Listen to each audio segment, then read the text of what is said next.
So, father of killed Syrian militants jailed after calling for jihad by the sword at Brighton Mosque. Brighton Mosque. So this guy had already sacrificed 2 of his sons, and he said, "Yes, let's jihad by the sword." While You living know, in England. Brighton is the gay capital of the UK. Yeah, well, I've got something for that as well. Not for Brighton, but yeah, Okay. Ireland with gay as well. But anyway, so listen to this one. The father of 2 jihadists. So yeah, it must be very hard for him being surrounded by gay people. The father of 2 jihadists who died fighting for an Al Qaeda faction in Syria has been jailed for encouraging terrorism. Like, imagine this. Just like, I mean, some people just never learn. Abu Bakr Rais, 54, gave a speech. He gave a speech at the Brighton Mosque where he called for jihad by the sword in November 2020. But I'm actually glad I'm very happy with this. So one speech he gave in November 2020, kudos to the authorities for actually going after it, because there's so much. This kind of language is being spoken day and night in these mosques, day and night. I guarantee. You remember the guy who was threatening to hunt me down? He was in England, and I've been pursuing ever since with the police. And the police, from each police department, they have different attitude towards dealing with these people. So I will talk about it in detail once I do come to England, because it would be a bit different when I do come to England. So anyway, so he denied that his speech could be interpreted as a call to violence. Okay. No, I was just talking about jihad by sword, like jihad on cakes. Metaphorically, it's okay. No, jihad on cakes. So, you can use the sword and cut the cake in half and then go, happy birthday to You're right. this is no, but what do you mean by that? Jihad literally is synonymous with war and by the sword. So it cannot be more clearer than that. Because if you just say jihad, then you say, okay, well, I'm talking about jihad, the inner self struggle for your tranquility and peace with the nature and blah. Okay, all right, clever man, you use these words. But there's another type. Yeah. There's another type of jihad, the war jihad. And he literally put in the word sword. That literally means war by sword, not the inner war. But anyway, so that didn't work out. Horace, just sorry, we just need to have a little bit of fun for a second. So he called for, quote unquote, his own words, jihad by the sword. Next line, denied that his speech could be interpreted as a call to violence. Yeah, I know. Okay. But he was still convicted and jailed for 4 years. On, now, this is one of its kind, though. This is the first time, I think. Weren't we supposed to talk about hate speech today and with Armin Navabi as well? Yeah, we're going to talk about it, but anyway, we just ran out of time. Well, yeah, true. I think I changed my plan. I don't know why. But anyway, sentencing him, I think that would have been a good... Because this is very relevant, yeah. Yeah, this is very relevant. I think what does that fall under? Because he actually didn't say. We know that it implies jihad by sword, implies use your swords, and it implies violence, but he did not directly incite violence. Now, this can be definitely called hate speech. Then why has he been jailed? Is freedom of speech under a threat, or would Mariam Namazi or other people who... Well, I'm not just Mariam Namazi, and anyone, the people who say we are free speech absolutists and we say that hate speech should be allowed. I think there's a disagreement on the definition of hate speech. So this speech, would they have allowed this or not? That's interesting. I'm not a free speech absolutist like this, because I know that these certain undertones, I understand it creates a whole plethora of new problems, but those undertones have real impact in the real world, and you may not, explicitly call to violence, but you can incite violence with a vague speech. And I think it's time to say, well, look, we are adults. We know what you mean, okay? So don't freaking fool me by saying, well, I didn't mean jihad by sword is jihad literally by rifle. See? I didn't use the word rifle. So we know what you meant, okay? So we're taking you, we're putting you down, or putting you in prison, basically. So yeah, so I didn't. You can't respond to violence by violence. Sentencing him. You don't understand how hard it is. You don't understand how hard it is to to put a filter on your mouth when you're speaking publicly. Anyway, sentencing him at the Quick Old Bailey on recovery there. Thursday. Sentencing him at the Old Bailey on Thursday, Judge Nigel Lickley QC said children had been Lickley. Half English, half Urdu. Lick. Okay, I don't want to be done for contempt of No. court. Calm down. Why are you connected to this? Why would you? Said children had been in the audience when he began to speak. Ooh. He told the guys he was reckless over whether listeners would be encouraged to commit acts of terrorism, adding that you have refused to accept the jury's verdict and maintain you will continue to speak as you did. Basically, he doesn't respect jury or anything. He doesn't. Let me just say, he doesn't. That represents a significant lack of insight and respect for our judicial system. No, he did say that, but anyway, and Wow, lack so of he's reflection. being done for contempt of court. Jeez. No, he's not. No, but I that mean, is- like, look at the attitude he's showing after getting convicted. This is the bravado of these guys, you know? Like, I haven't done Because they anything have no wrong. I'll respect. carry on saying what I'm saying. Like, that's Come on, then. because that's the command of Allah. How can you ever stop just because a UK Exactly. court tells you to nip it in the bud? Your eternal Allah's higher command. than Exactly. Allah's higher than the UK courts. Mhm. The three of his sons traveled from their Sussex home to Syria. Love this Sussex. Why home would to you leave Syria. Sussex to go to Syria? Can fight. Oh my gosh! Can you imagine the level of indoctrination and egging on by their father? By the way, if he's doing these things at the mosque, imagine what he's telling them behind closed doors. Like, well done, son. Like, this is your mission in life. This is you being a man. This is you doing everything you're meant to do, fulfilling your purpose. You know, that could be the reason why he's actually been given such a harsh sentence, 4 years for just saying certain, because sometimes they like to do give an exemplary entire sentencing and make an example out of a specific case just to deter other people from acting in the same manner. So because he was relentless as to stopping to speak the way he was, the courts are obviously going to not look at that favorably anyway, because you're genuinely not respecting the courts. So Jafar Dighais died at the age of 17, one of his sons. Abdullah, his second son, at the age of 18. What and a waste of life for his children. Yeah, 17 and 18, they were basically kids. What a waste of life, yeah. But they probably, if they're 17 and 18, they probably had brainwashing or convincing to go on a holy war for literally 6 or 7 months. I remember I was 16 years old. I was convinced to go to India by one speech by Hafiz Said. And luckily my dad wasn't like this guy. Where is his photo? No, these are the younger ones. There was a photo of this guy as well. Why can't I see his face? Anyway, so 17 and 18, and the third brother Amir is reported to be imprisoned in Syria. Like, you raised 3 kids, 3 sons. What kind of a father? Another son, Abdul Daghiz, was stabbed to death by a gang member. So he's actually has 3 sons who've died. One in an unrelated gang violence. So look at this. So they weren't really exemplary. What's the word? Exemplary citizens. When they were model citizens, yeah. Yeah. Look how interesting that is as well, Harris. That the next line, if you read it, the mosque speech that he gave was made days after the murderer of his son was sentenced. So can you imagine all the pent up anger and distraught and bitterness? It's almost vengeful, yeah. Yeah.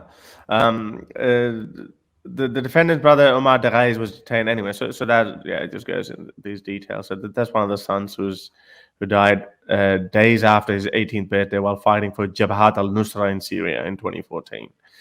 So what a waste of life.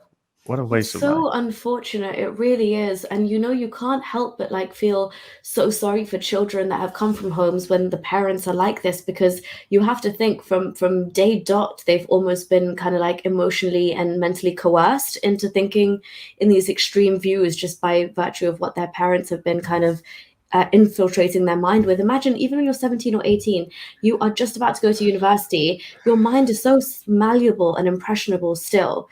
And if you feel passion and dedication behind a cause, you best believe that you are going to do everything in your power to live that life. You have those like that young kind of drive and passion and energy. And when you couple it things with like this extreme ideology and jihad and fighting a battle that's an eternal battle, and it's a cause for not just you or your nation or your community, but a cause for like between you and God, that would, I mean, these kids have, I can't really put that much like blame at their feet, because from judging by how their father was, that's ridiculous. But again, that's why I really was interested in the hate speech conversation that we were planning on having today, because again, see here in this case, I'm completely satisfied that in this case it served its purpose, and this speech was taken and acknowledged to be a hate crime, and therefore he was prosecuted as a result of it.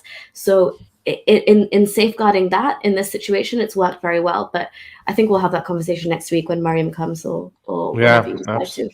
Yeah, well, yeah, she should definitely be here next week. But anyway, so during the 20-minute address, he called non-Muslims, that's all of you. Us too. Us too, yeah, well, we're non-Muslims too now. We're honorary look at the kuffars. And so they said all you non-Muslims are bloody idiots. Okay, I added the word bloody. And said Muslims were obliged to emigrate abroad if they are in a land where we can't practice our religion. Okay, let's bend the namaz. No, I'm joking. No, it can't be like that.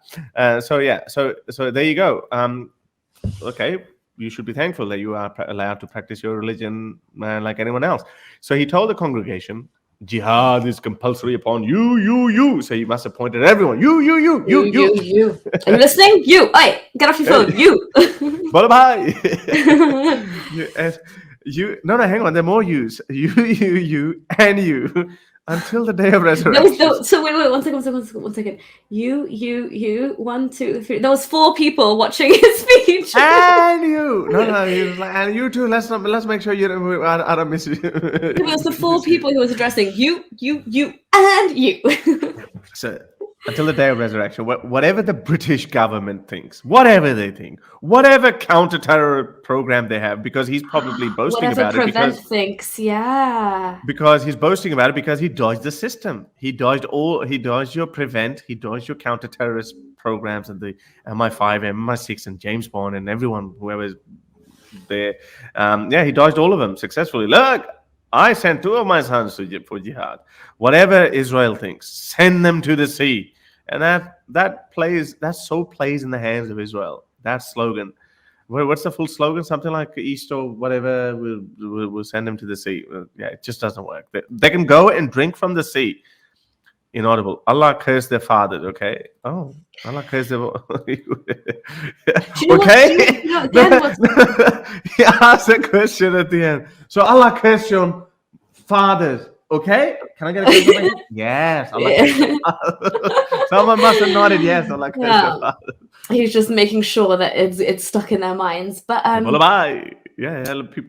do that. But what's ironic is that like he's cussing out the British government here, for example, like fully living in the country, yeah, probably allowed to practice his religion, allowed to say this stuff to a certain degree. Now he's like been convicted, thankfully, but spewing this stuff against the British government, the country that you've chosen to live in, the country from which you've sent your children to effectively go and die in the name of this war for this supposed God of yours, and then has this in the same breath, like is cussing out the British government on the day after those institutions, those government authorities, that police, local authorities have locked up and are going to sentence that man to the extent of their powers can for murdering your son.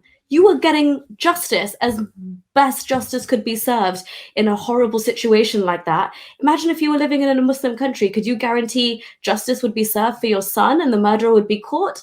No. The police are going to take that man all the way to trial and give him the maximum penalty possible for murder. And yet here you are cussing out the British government and saying, go to war to fight for God. Yeah. Indeed. Nuria's inner British woman is awakened. True. Don't say anything. So anyway, so he carries on after cursing their fathers. Okay, meaning Jewish and Israelis. You get jihad. Jihad is compulsory. Jihad by fighting by sword. So he didn't just say jihad by sword. He's He wrote a book on it. He actually says exactly, he explained it. Jihad, jihad, jihad. Jihad is compulsory. Jihad by fighting by sword. This jihad is compulsory upon you. Not jihad is a word of mouth. He actually said, no, it's not just a word of mouth. Not the freaking struggle and, like, oh, let's come to Islam. No, by sword. This is what he's saying. The CCTV footage played to the court showed Mr. Derais making what the persecution described as a stabbing motion. Jihad, jihad, jihad. Which one? How did it do it? Sorry, I was looking at the screen. Stabbing motions. Yeah, he did. Yeah, don't they usually do this? Just to emphasize on the point, could it be that? I don't watch them enough to know, but that's the stabbing. Yeah. So anyway, so he was like, no, can you imagine how this police interview went down? So now this is his speech, like verbatim, and they've got CCTV footage of him doing this, yeah? And can you imagine the police interview? So, sir, you say that this is not an incitement to violence, but we have your speech and a video of you saying jihad, jihad, jihad. No, it is not. It is compulsory on you. It's war. And he's like, no, refuse to comment. Not an incitement to violence. No, I was talking about it. What I was talking about cotton buds. People should stab people with cotton buds. No, I was saying that there's a devil inside you, so you beat. That's what I was simply. Through introspection and contemplation on the prayer mat. Prosecutor Ben Lloyd said anyway. So the guy was an Islamic extremist. Prosecutor Ben Lloyd said, "Good on you, Ben, who believes in the use of violence in the cause of Islam." Mr. Lloyd said Mr. Derais had not given the speech naively, and was at the very least being reckless as to whether people would be encouraged by and that's why I think hate's. Yeah, go on. And it's quite evident, like he's already encouraged, motivated 2 of his own sons for jihad. And this is what he's doing. This is a recruitment exercise. He's trying to get other people. Charity begins at home. He started at home, literally. Yeah, he's like, yeah, look, I did it. Mm-hmm. Father. It's like when Putin says, like, oh, the vaccine's safe because the first person was my daughter. I made her take it first. Yeah. Anyway, so while giving evidence to the trial in January, Derais claimed he had been explaining a very central part of Islam. And True, you know thank you for being honest. No, but I was just going to correct him. I was going to steal him in Islam because a lot of moderate Muslims say, well, jihad is not one of the 5 pillars of Islam. It's not. It's actually true. It's often called the 6th non-mandatory part of Islam. Yeah, there's only 109 verses in the Quran dedicated to war, but we'll skip over that. Yeah, well, out of 6,000, it's only 109. He called it Islamist extremism made up. Get out of here. Well, that's how they say. I'm just trying to steal my position. No, he called Islamist extremism a made-up phrase. Oh, yeah, I'm not an extremist. Adding, there is no extreme Islam, violent Islam, radical Islam, moderate Islam in the Quran. There is just one Islam. Yes, and that is all of those things. Yeah. No, I it's all of the above. You can get all of the above out of that same book. So what does that tell you about? That's a good question. But if you, for example, if you read Mein Kampf, there is a lot of anti-Semitism in there, but there's a lot of other BS as well. So would you call it anti-Semitic book, or you would say it's anti-Semitic and blah blah blah blah blah? It is all of the above. But there's a central message that we say that, okay, what is the central message of that? And I think we can see that from the behavior of Muslims. Yes, there's a strong emphasis on the worshipping, this so-called BS spiritual aspect of it, like you're praying, fasting, and doing whatever. Not every Muslim is encouraged to go to jihad. But around Muhammad's time, they were, though. Muhammad guilt-tripped a lot of people. Remember that famous hadith that I've shared so many times? It's in my book as well, where he said that, what did he go? He goes like this. So Muhammad just sitting down and he just gets a revelation. He goes, guys, I'm just picking up a signal. So Muslims who don't go to jihad are not as good as the Muslims who do go to jihad. And then Muhammad's like, yeah, that's a good one. That's a good recruitment strategy. And then a blind man goes up and he says, excuse me, sir, what about me? I'm blind. And then Muhammad says, oh, another message coming. The rest of the message is still coming, except those who have a disability. But apparently this was written before anything. This was never created. This was always in existence. This blind man standing up and saying, yo, I can't really do that. What about me? Do I not get like a exclusion clause?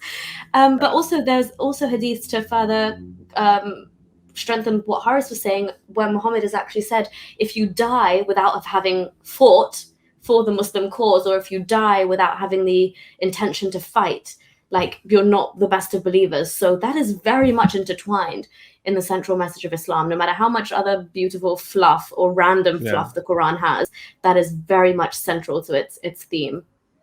Yeah, absolutely. And Horace, it's very easy. I'm sorry, like if one thing in your life goes wrong, it's very easy for you to either be an impressionable mind and be kind of pushed into this, or to try and embrace Islam and think this is serving a purpose in your life. You said you nearly went to India based on one speech. My father nearly got recruited by Anjum Chaudhry to go and fight. All of these things are, and that's based on an Islamic society at a university you're attending. So it is very easy if you don't stop and say, whoa, 1 second, my life here is a lot better than what this person is telling me to go and do. I need to just look out for myself. And, I don't know what it was. Thank God, like rationality or whatever kicks in, or my dad was in love with my mom or whatever. Something stopped him, and I'm so grateful. But it's a very quick kind of switch over.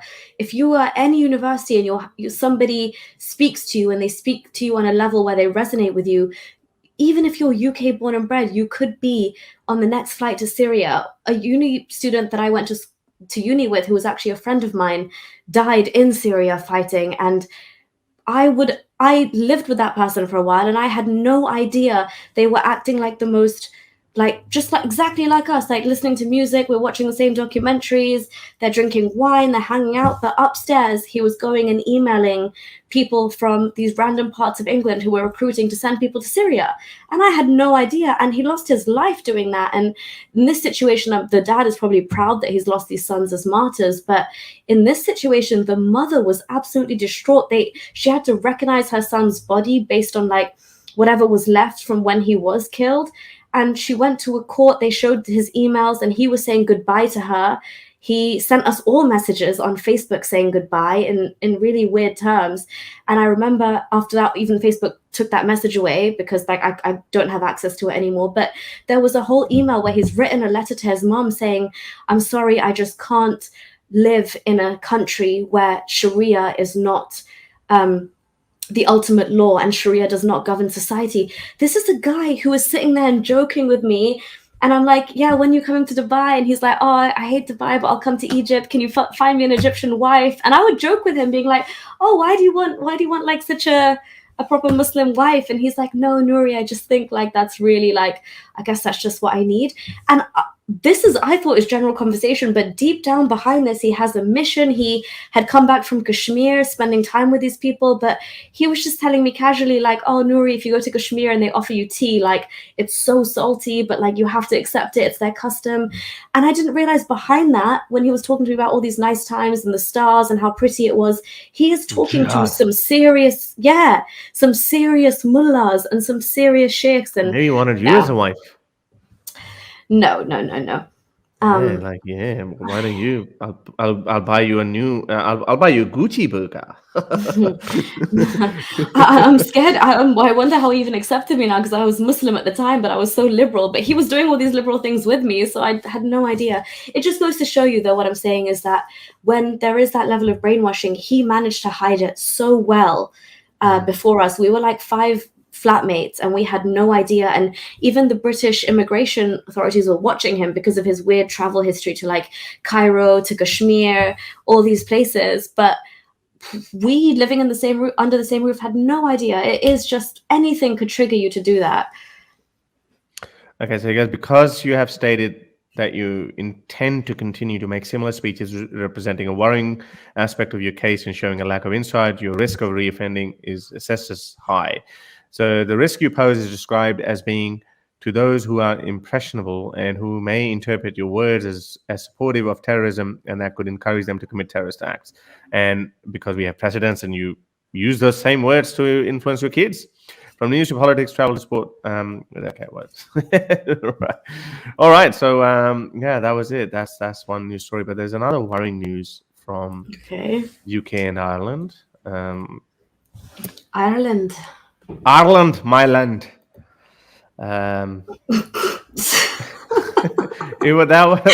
Bilingual speakers will be cracking up right now. English they would be, but what? Yeah, but that was that was a line from Braveheart. There's a crazy Irish guy. He goes like, "Oh, I'll fight. Are we fighting the English? Okay, sure. I'll fight." It's just because it's the English. So he goes, he's on a horse and he goes, "Ireland, yep, Myland." Bilingual people would still be laughing. But that's the Irish accent. Okay. Ireland, sure. Okay, well, I think I said that I can only mock Indian and Pakistani Yeah, accents. you literally said that in this very short. But I think white You're people taking the are biscuit okay. today, mate. Yeah, but white people are okay. They're the punching bags. Okay. All right. Yeah, but if you're good at impressions and accents and it's a talent, by all I wish. means, let's hear your Yeah. best Irish No, accent. no. It's funny because I'm terrible. Okay. That is my strategy. If you like these videos and want to support me in my activism, then you can support me on Patreon or PayPal. Stay free, everyone!